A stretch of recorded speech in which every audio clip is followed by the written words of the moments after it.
Hi, would you like to learn about the model of energy informational world that has been tested in practice and is very easy to understand, as well as laws of nature that can help you acquire the worldview for a successful life in 21st century?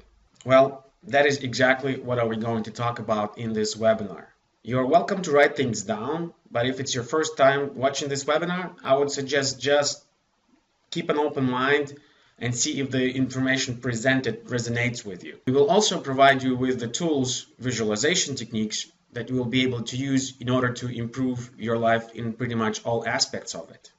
The materials and information that you will learn is based on modern scientific research, metaphysical and esoteric teachings, quantum physics, torsion physics, energy healing practices, as well as personal experience and practice.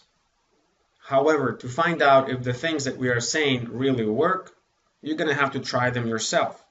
And you also will have to see if the laws of nature that we tell you about can resonate with your life and help you find the answers that you've been looking for. One thing that I wanted to talk about before we start the webinar is the concept of script doctor. Script doctor is someone you give your script to, so they will look at it and see how to improve it. They're not exactly a script editor or a script consultant. They're a little bit more than that. Script doctor does not know your script better. However, he or she knows the laws that make that script more interesting. He or she will also give you the tools that will improve your script, as well as guide you on the way. You will not only learn about the strategy of how to improve your script, you will also learn about the tactics and the actions that you should take in order to make it successful. So, if you're ready to learn about some new ways that you can use to improve your life script that you are writing in your life, you came to the right place and just continue watching till the end. And remember that happiness is a choice. We'll go over a model of energy informational world that actually works. The reason why it works because it was tested in practice, and you might have heard that practice is the sole criteria for testing the truth.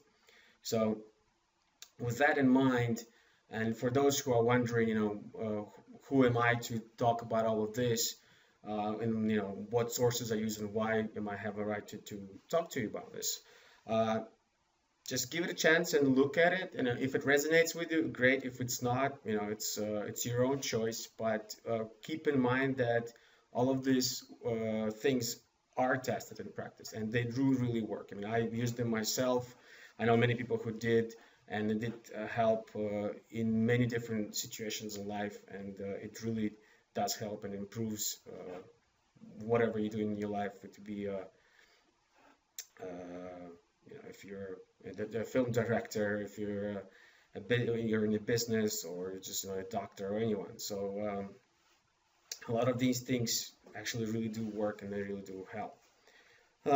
So what is energy informational world? We all live in the process of information going down into energy and then to the matter.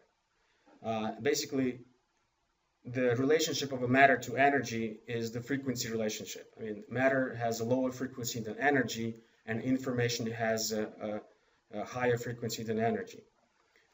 So all that around us is information, and the main reason why we call it information is because all that information is really released right now to everyone who wants to use it, and we can now see it in practice.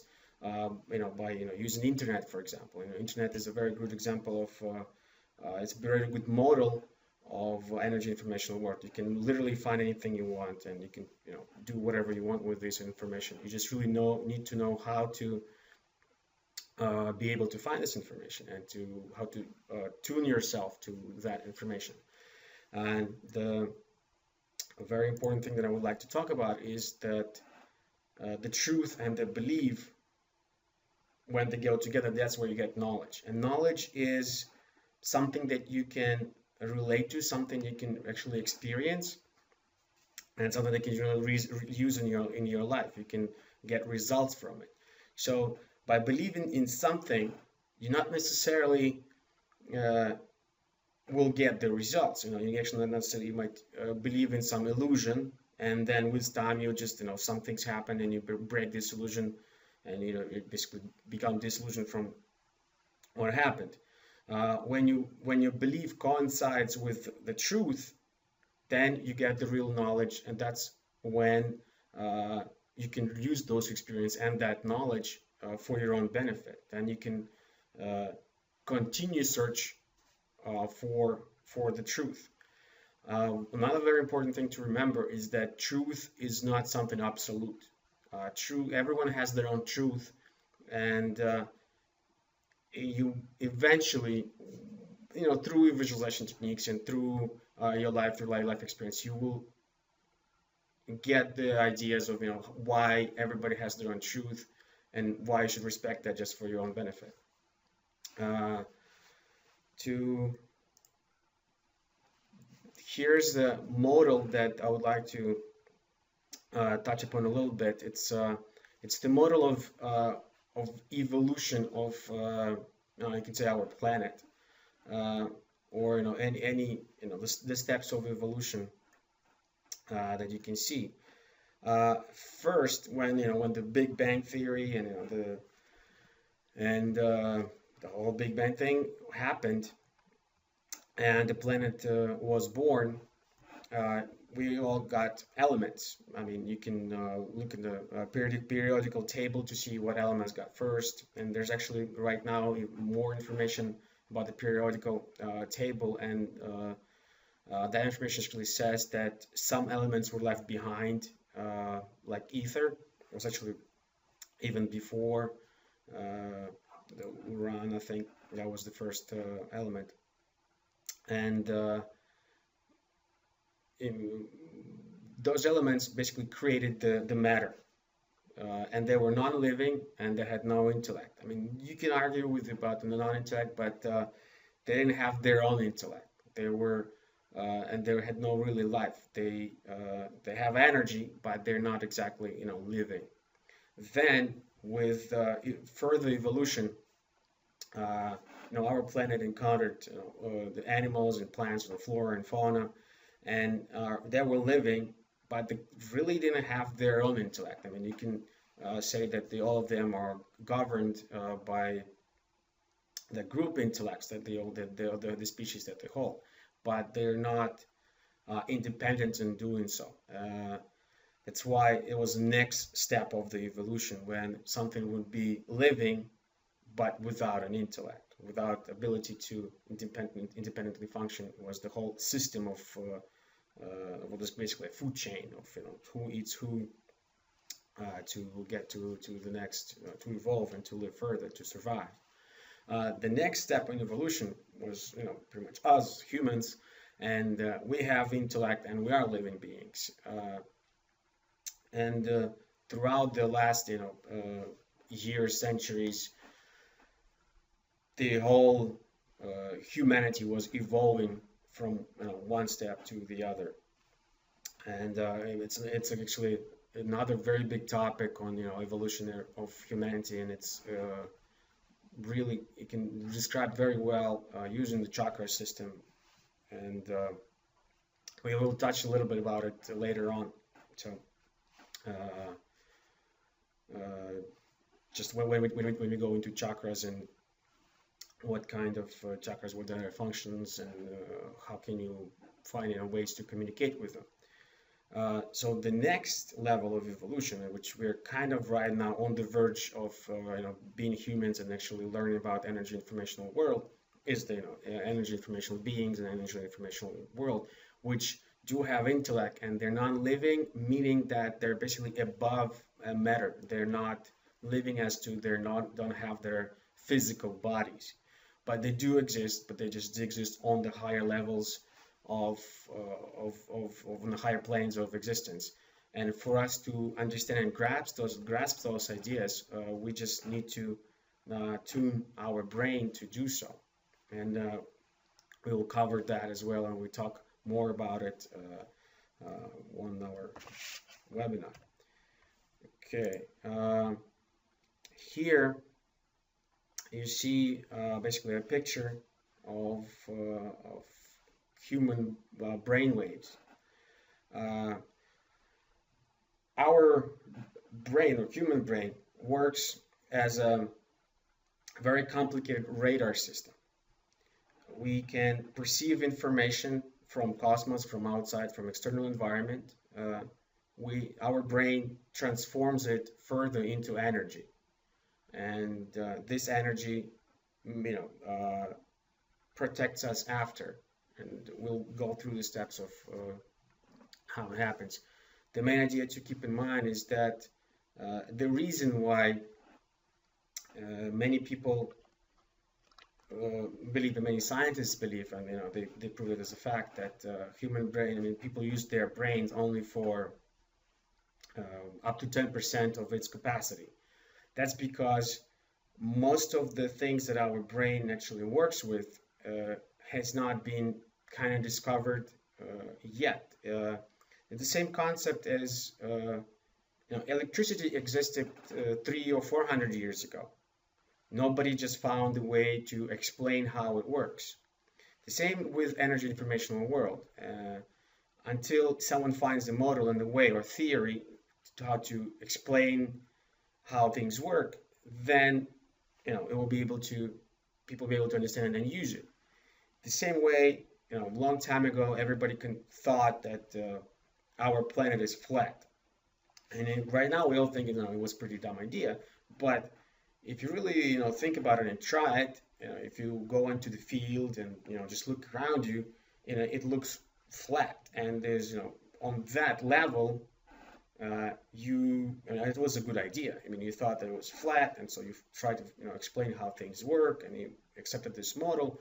When people start to evolve further, they found that this model does not exactly work. Doesn't work anymore. There's a better model, and people come up with ideas that our planet is actually round, it's like a sphere, and many people died because of those ideas. But eventually, everybody accepted that. And one very important thing to remember is that any new knowledge comes not from people changing their worldview, not from the scientists changing their worldview and reteaching themselves. It comes from the old paradigm. It comes when the old paradigm dies and the new paradigm is accepted and grows evolutionally.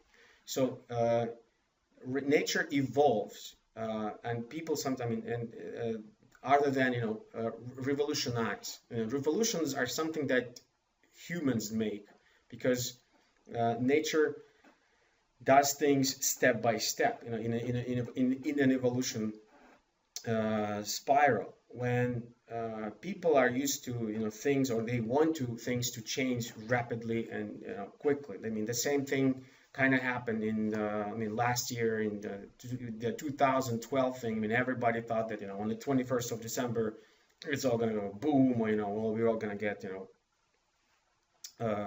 enlightened, or we'll get all these super abilities or whatever.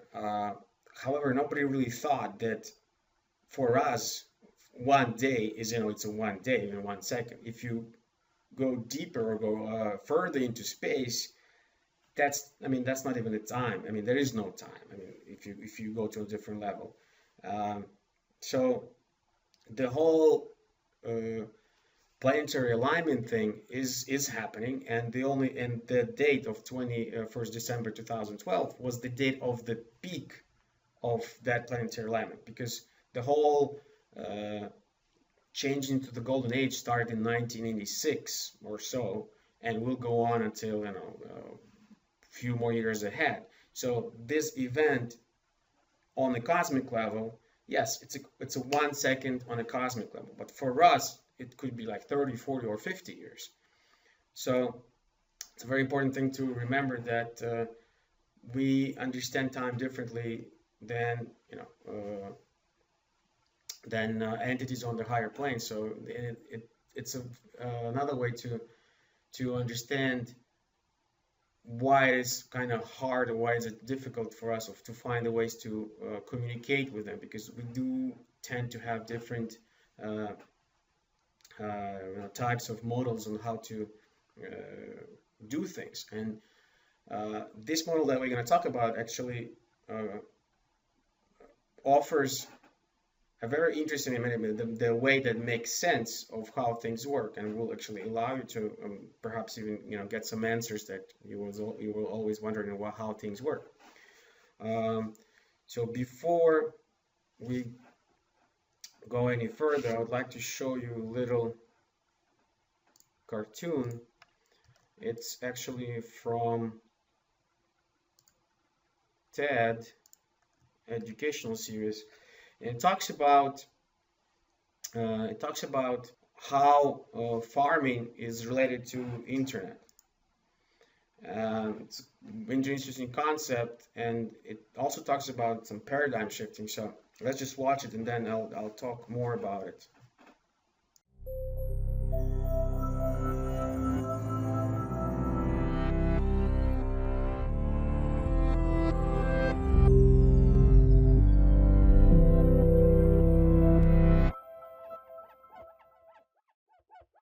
We talk about inventions and innovation as though the best things out there are the internet, iPads, or smartphones, or perhaps more simply, trains, planes, and automobiles. Which one is the most important? The best or the greatest? Which one has had the most impact on society? Today, the debate would probably be in favor of computer technology. But is it? Well, some would say nope, not really, it's farming. Where would we be if we didn't have it? Give up? We would still be hunting and gathering with little time to invent anything, let alone the internet. That's right, farming is the seed of civilization. Not quite literally, but without early man's discovery of using seeds to grow grain, we wouldn't have much of anything we have today. Growing your own food changed everything. Sure, hunting and gathering worked just fine for tens of thousands of years, but you couldn't do much else. No time. But when hunters and gatherers started planting seeds, they began to farm. With farming came animals, and with animals came settling down and staying in one location. So how does this have anything to do with invention and innovation? Everything. Anyone who's ever farmed, even if it's planting a half dozen tomato plants in your backyard, knows that you usually harvest way more than you could possibly eat. A surplus. Farming yielded plenty of food, with enough to store, trade, and eat. In other words, not everyone needed to be farmers. Therefore, this allowed other people, non-farmers, to do other things, such as make tools, craft pottery, and build homes. Farming and food surpluses led to the division of labor. This is still thousands of years ago, so life wasn't easy. But with so many people contributing to the community, small villages began to develop. As the population of villages expanded, so did the needs of the people. Things got complicated. But civilization is just that, advanced, complex societies. And without farming, they would not exist. Villages increased in size, eventually becoming the first cities. Cities are just one of the basic features of a civilization. The others include central government, system of writing, organized religion, art and architecture, urban planning of roads, bridges, and public works, social classes, and different jobs. Developing expertise in various types of occupations allowed for innovative ways of doing things, producing new products, or making advancements in technology. As civilizations became more complex, new ways of doing things were needed. Some were out of necessity, others because people had ideas. The sharing of ideas and technology led to the growth of things we readily use today, like the internet. So without farming, we'd still be hunting and gathering. No video, no computers, and certainly no World Wide Web.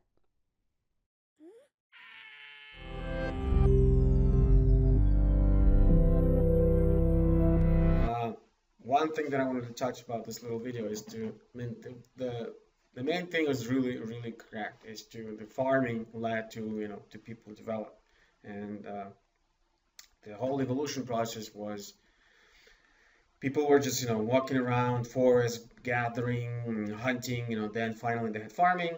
As you saw in the video, they had free time to do some other stuff. With that, they after they were able to find the effective ways to do it, they moved to the cities, and that was the Industrial Revolution. That's when the idea of cities and people working in the working class actually really appeared, because before that, before the Industrial Revolution, it was not a huge thing. Now, well, for the last, I don't know, say 40 to 30 years or so, I mean, everything is changing so rapidly. Everything is so fast, so quick, and you literally, I mean, if you ask your grandparents or your parents, for example, I mean, you'll really see the difference of how fast our life is, the information of life is right now. I mean, the parents, I mean, they lived their life working for one company for like 70 years. I mean, literally all of their life. They were married to one person, or they only been to one or two, three countries. Now, if you're not traveling around the world, if you're not, engaging in all different, with all different people, and if you're not doing all these kind of things, you're not really, living in the informational world. And the access to all the information is also it's mind-blowing. People can do whatever they want. They can, again, they can do it for free. All that it requires is their desire to do it and their will to do it. And the only main idea is to make sure that this is it's related to your mission. It's related to what you want to do with your life, because many things, and I mean, I personally have nothing against like the film The Secret or The Law of Attraction, but a lot of people, when they watch similar films or watch, I'll go take similar courses, they believe that that's pretty much what they need to do. They need to wish, and everything will happen. The manifestation technique, affirmation techniques, or meditations, everything. The problem, I mean, the issue with that is they try to do it without really knowing what they need to be happy, because the information on what makes you happy is on the higher planes. And to access this information, you really need to synchronize. I mean, you need to put your bodies on the higher planes into harmony with literally the mission of your life, with the purpose of your life that you're having. And we will touch, I mean, I hope we'll have time to go over the higher planes and which, what plane is the functions of which plane and what you should do, and to understand the whole concept. But people try to find, I mean, they wish for the things that not necessarily will bring them happiness. I mean, people wish for their partners, or they want to keep their partners. They're wishing for the money, or the house, the cars, and everything. When in reality, all they really need to be happy is like a guitar, if they want to be a guitar player, and with that they will be able to earn the money, the car, and they have the partner in life. But that's the sequence that they should be going in, not the other way around. And the whole law of attraction does work, but a lot of times people are too broad on their ideas and they expect too much to happen without really doing anything. That's first thing. The other thing is they are not trying to figure out what they really need, and they just wish for the things that everybody else thinks are good, but in reality they might be bad for you. Another very important thing, no matter how good visualization technique or how good your meditation or affirmation or the manifestation technique, there are higher forces that still guide you, and they actually have a rule of thumb as to what you will get right now. So if you really want the partner right now, I mean, you want to find the love of your life within a year, There are techniques to do it. I mean, we have some techniques that can help you with that. But the main thing is that that's not necessarily what you need to be doing during this year of your life. Maybe you should spend this year to study something so you can, evolve later on. And then when you reach that point, your partner, your real partner, what you want, which you want, will come to you, or your dream job, or or anything else. So a lot of times people go too much ahead without really, uh, without really thinking what they're really wishing for. Um, Another thing is what I want to talk about is visualizations themselves. Uh, and we had some questions as to how visualization techniques work, how to improve your visualizations. Uh, the first and the easiest step to do it is to be a kid, to do the visualizations, and bringing out your inner child, just because in that state you can perceive a lot more information, and in that state you actually uh, have your right hemisphere activated, that works much faster than your left hemisphere, because your right hemisphere can literally work with 10 in the ninth power of units of information per second, when your left hemisphere can only process around 16 units of information per second.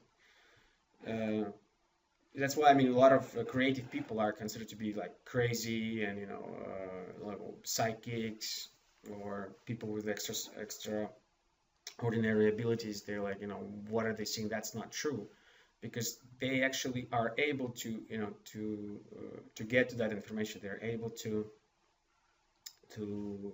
access this information and do something about it. When people who are have more they have their left brain active in most cases, uh, they're kind of too slow. They use their logic too much, and there is no a better way to do it, because we actually do need both.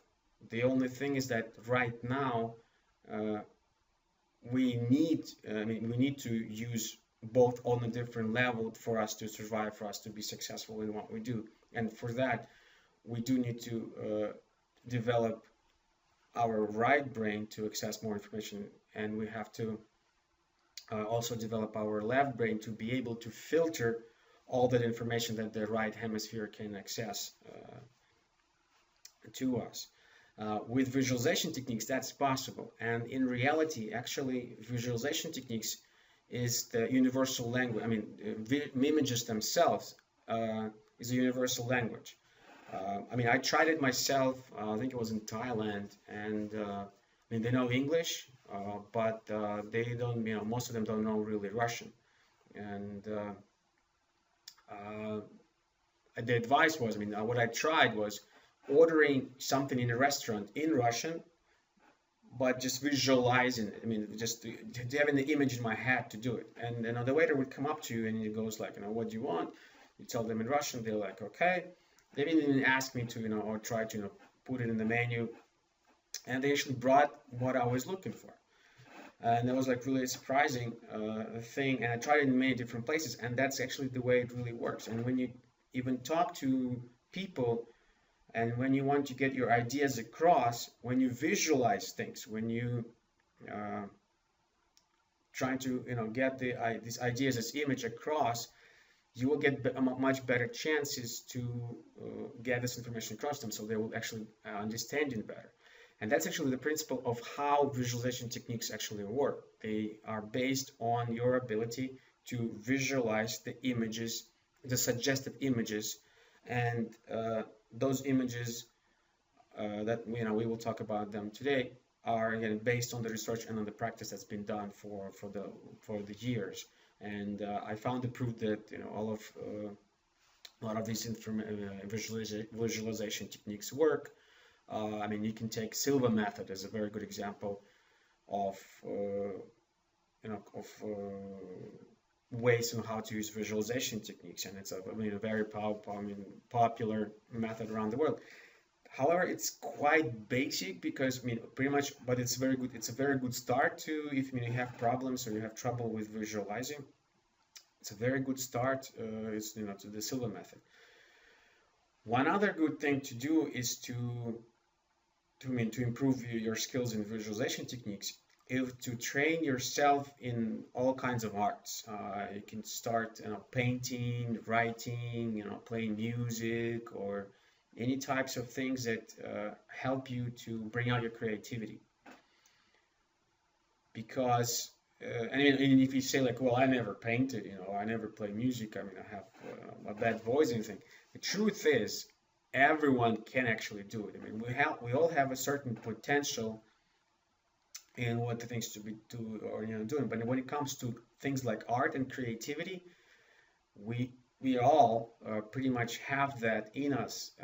The problem is, in our childhood somewhere, we got stopped in doing those things. But if we use our will to start and do those things again, we will actually be able to reach very good some results, and we will help to bring out our creativity. And I have many good examples of how people even like today, just by following their intuition, doing many things. I have a friend. She's a head of a TV channel, and just recently I found out that she began making these little toy sheep, for decorations and stuff. I'm like, wow. She's like, I just had these ideas and I had to do it. And many people just do that intuitively, while many people say, like, oh no, I can't do that, I can't draw, I can't write. But the sooner you start, the sooner you will learn. And one of the laws of nature in doing things, and one of the laws of nature that you should remember, is that quantity eventually shifts into quality. So you can't really, the talent is there, but even like Mozart or Van Gogh or many other great geniuses of art, they didn't just woke up and started to write music or paint or play music, or do other arts just immediately. They spent a lot of time of their life just training that skill. The only big difference is they invested a lot of emotions and a lot of interest in doing that. And again, most likely it was under the limits of their mission. So they got support, or energy support and inspiration from above, from higher planes to do those things. And of course, a lot of people with great talent have a very difficult life, but there are also ways to explain why is that happening to them. And the simplest way to explain it is, there's a saying that a big ship needs a big hit. In order to sink a big ship, you need to have a big hole in it. So in many cases, people with big potential, for their spirit, and we will talk more about it later, for their spirit to ground, to be able to stay on the planet Earth, their spirit has to experience a lot of material problems. A lot of grounding has to be done, because a lot of hardships have to go through just for their body to be alive. That before we start going into one other thing I wanted to say about it is that things that we consider right now, I touched a little bit before, the things that we consider now to be magic, like psychic abilities and all these other things, will be magic again until a scientist can actually find a theory to explain how it actually works. And there are many theories that how this works, and one of those theories, you'll hear about them today. And once again, the since it was tested in practice and it actually worked and it makes perfect sense, I would, and you might even feel, if you do some techniques that we will suggest you today, might even feel some reactions on your body. So that would also be, a good sign that it actually works. And once again, if it resonates with you, just go ahead and dig into our website or to other materials that we'll be posting for I don't know, for a long time. So okay, we'll start with another. Let me see. Okay, yeah, we'll start with. We'll continue. We'll continue with another fun little video so you can kind of see the scale of the universe. There's a little really neat website that I found that basically has this thing on the scale of the universe, and it's kind of really neat. So you can just watch it, and then we'll talk more about it later after we're done watching it.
I hope you enjoy that.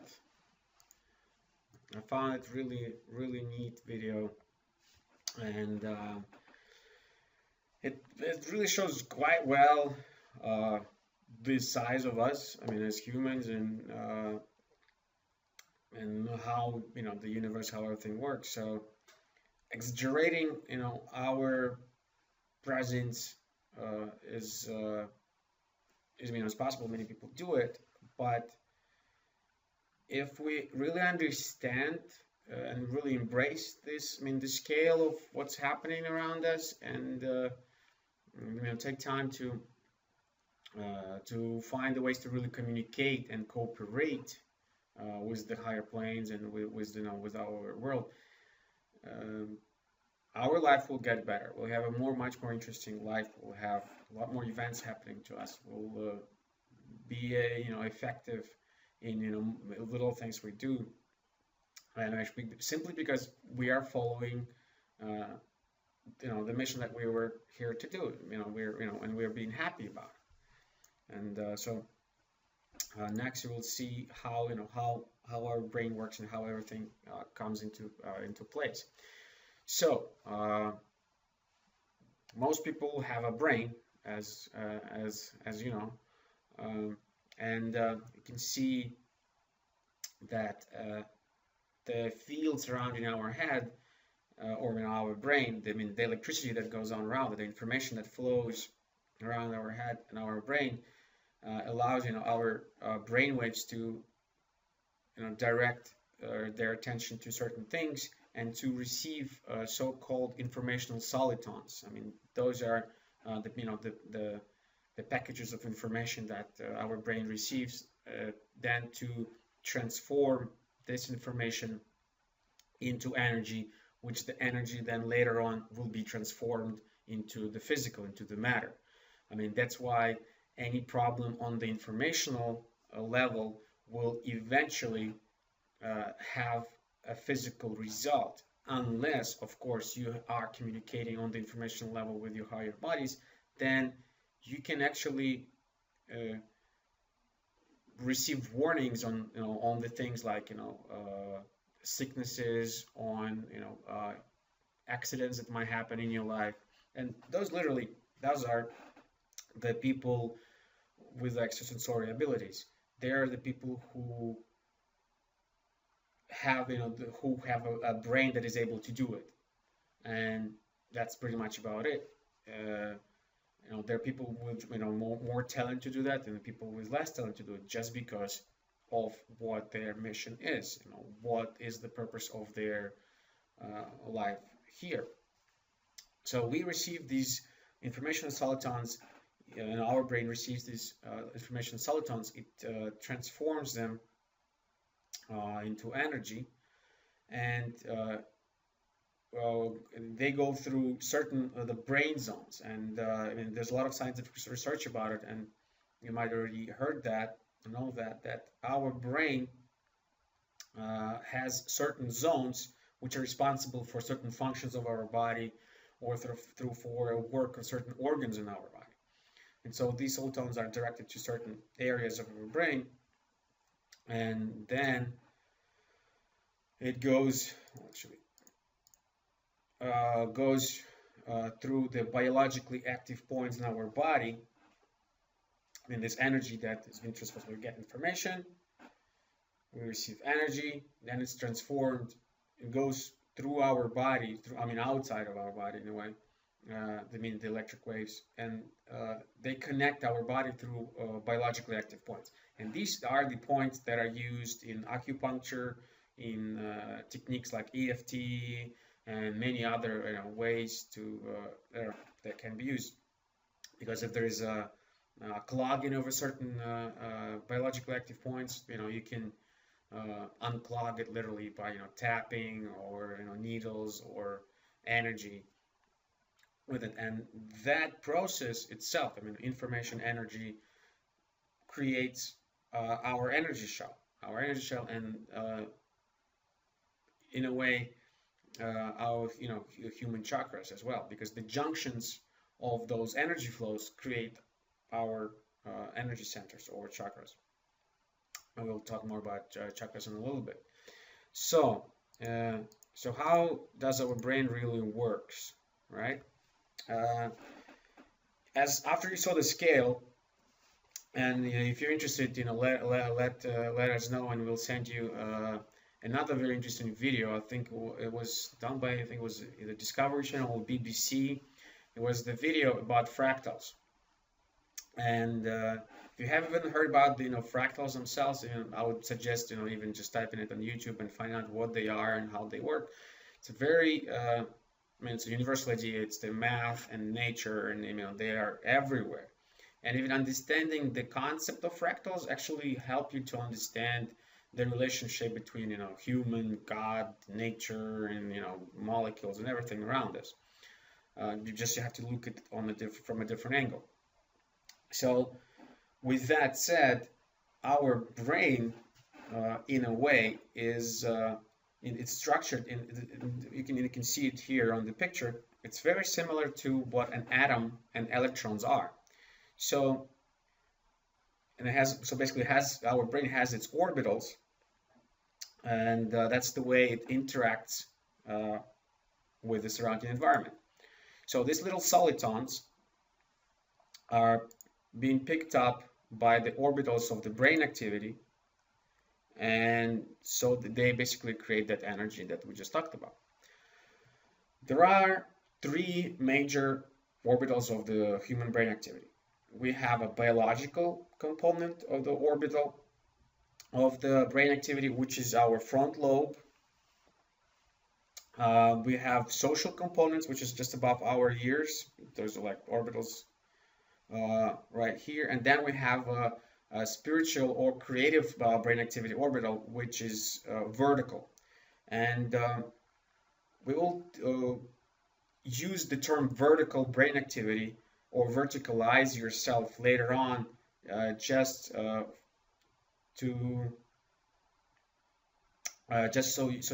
you know what it basically means to be in a vertical brain activity position is to be present. Well, as it's very popular to say now, is to be in the now, but it also means to have a connection with your higher self, to be connected with the higher planes. And a very interesting thing about our vertical orbitals is that if right here at where the sort of zero is supposed to be on our graph, that's where our brain is. So what happens is this the upper petal of the orbital is basically comes from our seventh chakra and goes up as the orbital to catch all these informational solitons. The bottom petal of the orbital is our spine, and that's what makes it quite interesting, because that's pretty much what happens with the human body. I mean, we read the information, and then our body sort of moves in those directions and those things that we have to do. Some of you might be thinking that that means that everything is determined, and we just these little transformers of information into energy and then into matter. In a way, yes, but there's also a concept of free will, and we all do have a free will. The only big thing is that we have a free will in the limits of the mission of our spirit, because if we exceed those limits, that's when all these bad things started to happen to us. We get sick, we get troubles in our work, yada yada yada. I mean, all these real bad things starts to happen to us. And that's another thing. It's you have a free will to do it. I mean, if you don't want to follow your mission, if you don't want to realize these goals that the experiences, and literally to be happy in your life, then it's okay. You have a free will not to be happy. Nobody's forcing you to do anything. But if you are in those limits, and we will talk about those limits, and we'll talk about the laws of nature that actually govern those limits. And there are other very interesting ways to know what is your mission, to find out what are your potential, and to develop. But the process of developing those potential will be your own. You have to use your own will. You have to do it yourself. That's coming back again to the script doctor idea. What we can help you with is to give you the tools, give you the visualization techniques, give you the advice to help you on the way, on problems in life, health problems, or just the questions that you have. And trust me, even if we might not know the answer right now, I mean, I'm pretty sure that we will very soon. We just direct ourselves to that question, and positive that we'll find that the answer that actually really work. So you're very welcome to ask questions that you want, and we'll do our best to answer them. However, if a person that was, if a person was, if someone gave a person, if the person received, the consultation, the visualization techniques, the advice, and we're not holding anyone, or we're not trying to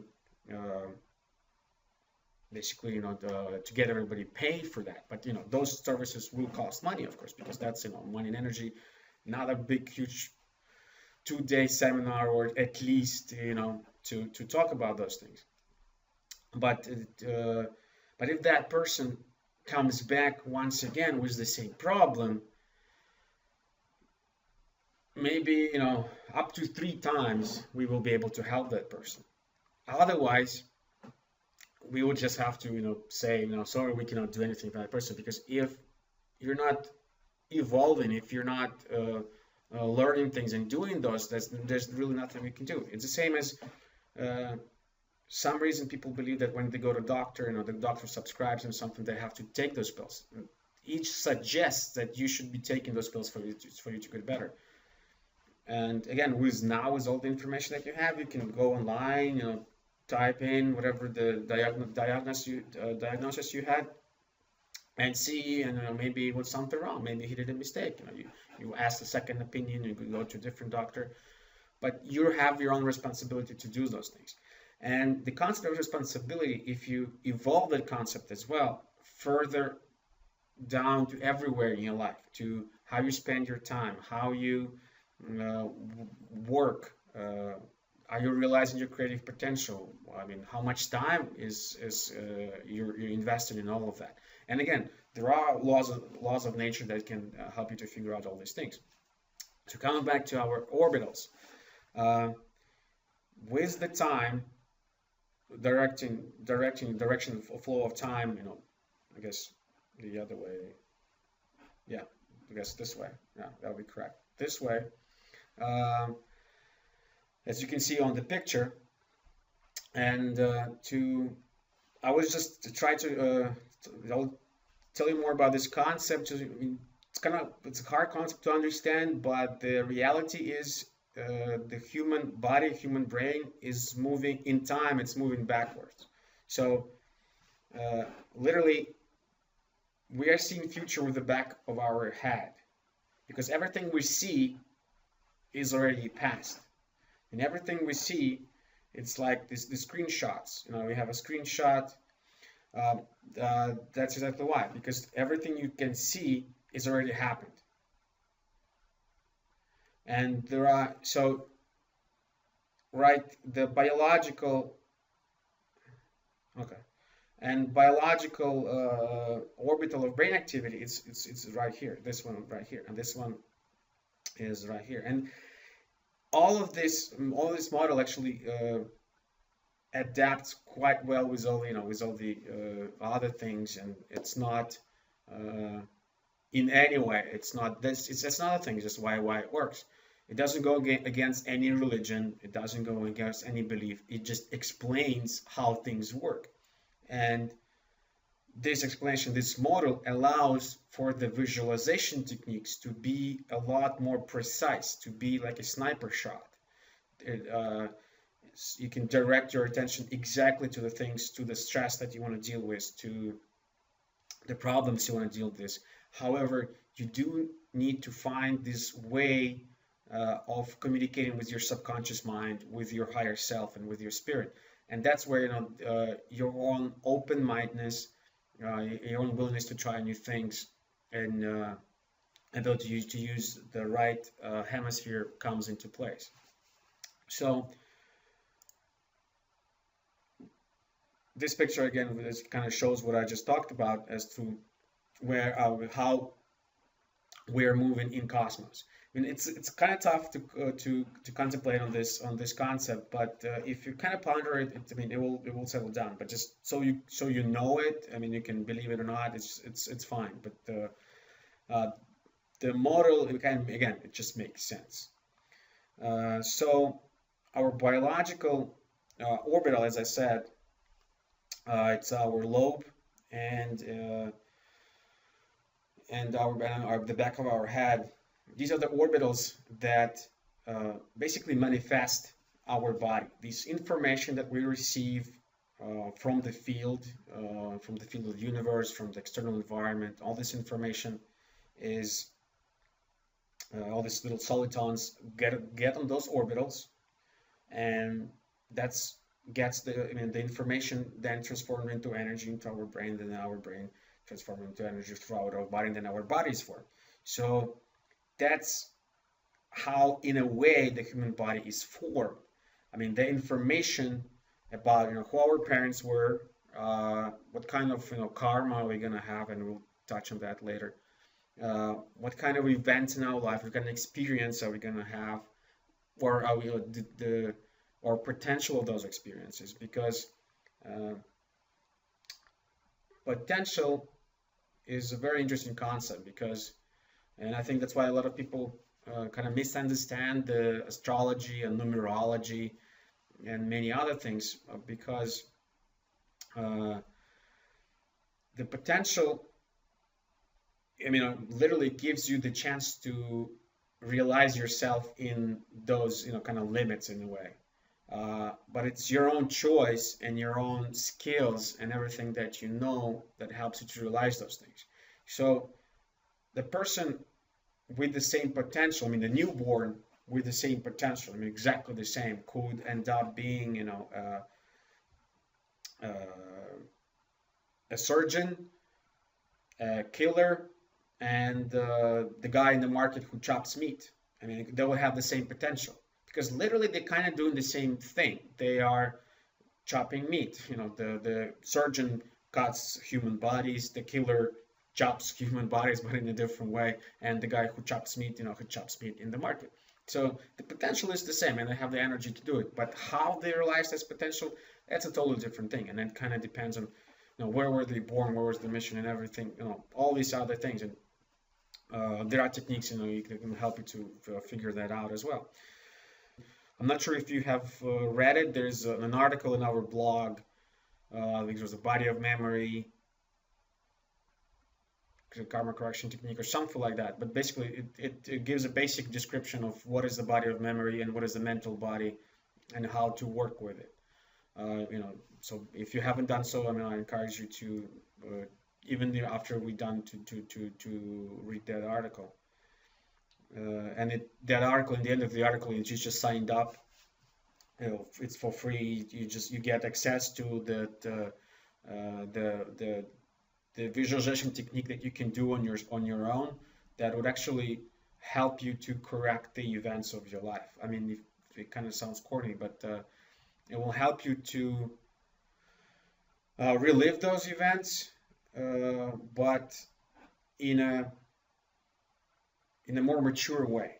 It will help you to kind of rewrite your past, and if it's done correctly, you're actually, you might even get younger. I mean, I know that happened to people, and the reason why, and I will just kind of use this right here, if you can. Okay, this is the line, and basically, so again, this is a span of time, right? So you're right here. See, okay, you're right here, and you're basically living a life with a lot of worries. So I mean, you're thinking about this too much, and basically your brain is it's constantly worrying and thinking and reliving those emotions and blah blah blah. So your brain is going like this all the time. You're going to the past, you're going to the future, and then you finally reach this point, right? Oh, it's gonna mess it up, but and what this technique does, it kind of helps you to straight. I mean, it's not going to be exactly the straight line, but it kind of helps your brain to straighten that whole process. So you kind of that all that energy that you lost. So right here you were 1 year old. Right here you say, I don't know, say you're 40, but your brain lived the life of a 60-year-old, just because you had all these experiences, all these words, all this crazy stuff. So, well, if you do this technique, it actually helps you to get all that energy back, and your body actually can even have reactions to that, as to it will regenerate, it will get younger, because the body, as we can see on this model, is living depending on the information that you receive. So that kind of explains why you would get the rejuvenation experience. Now here we can see as our social. The social again. It's on your just above your ears, your social orbitals. It's kind of social. You mean like social orbitals? You want me to draw them as well? Or I guess I can just use this one right here. So the social orbitals are the ones that's how you interact. Okay. Yeah, one more thing about the questions. I mean, I love the questions, but a lot of times you would want to ask the question before I start talking about it, just because I'm about to start talking about. I mean, I'm just about to talk about it. You kind of, I mean, that's like you can predict future, really, just because, and that's true, because your mind is actually right now, if you're not listening, we're doing these things, and again, we're just starting. Your mind starts working kind of differently, and you kind of you constantly expecting these things. You kind of know these things are going to happen. One other thing that I think it was 2 days ago, I read this article about the guy who invented lobotomy. I mean, when they put this when they basically turn off certain areas of your brain. And it was kind of an interesting, very interesting article, because in his research, and again, I'm bad with names, I don't exactly remember his name, but I will, if remind me, I'll find it to you and I'll send it to you. His research showed that in the lobe area of human brain, there are brain zones that are responsible for, in a way, predicting the future. I mean, there'll be the expectations that you have. And those brain zones were also responsible for fear, because a lot of times, or most of the time, the reason why people fear something is because they don't know it or anything about it.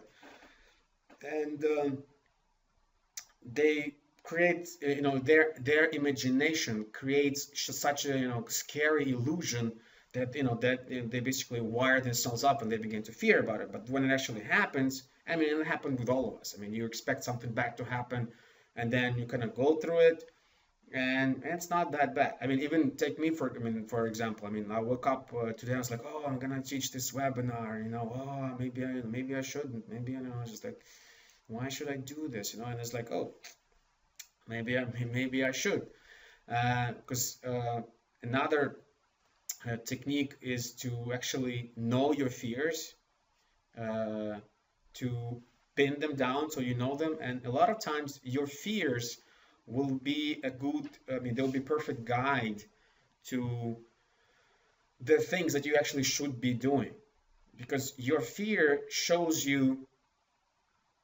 where you should go, where you're not, and where you're an expert yet, or where there's something new, but you have an interest, when you have interest in.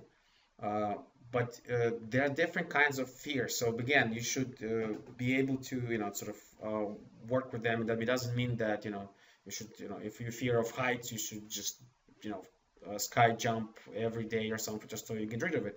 No, but you might want to try it just once, just to be sure and to relax about it, or just not do it at all. Because some fears, I know, have their reasons. I mean, there are strong reasons behind them. And again, fear is a huge topic for a huge, for at least a 3 or 4 hour webinar. Fears are not exactly part of intuition. I mean, it's again, as I'm trying to say, it's a kind of complicated issue, but because again, fears are different, and one thing that I would suggest on how to work with your own fears is